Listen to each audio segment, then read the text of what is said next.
అపోస్తుల కార్యములు 13వ అధ్యాయం 1వ వచనం చదివినప్పుడు అంతియోకియా సంఘంలో మొత్తంగా 5 ప్రవక్తలు బోధకులు ఉండిరి అనే మాటను మనం చదువుతాం. అందులో మొదటి వ్యక్తి బర్నబా. బర్నబా అనే మాటకు హెచ్చరిక పుత్రుడు లేదా ప్రోత్సహించేవాడు అని అర్థము. బర్నబానే అపోస్తుల బోధ కోసం తన భూమిని అమ్మి ఆయన ఆ డబ్బుని అపోస్తుల బోధ కోసం ఖర్చు పెట్టినట్టుగా మనం చూస్తాం.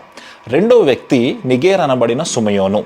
ఈ సుమయోనే యేసుక్రీస్తుతో పాటు సిలువ మోసాడు అని బైబిల్ చరిత్రకారులు అభిప్రాయపడతా ఉంటారు.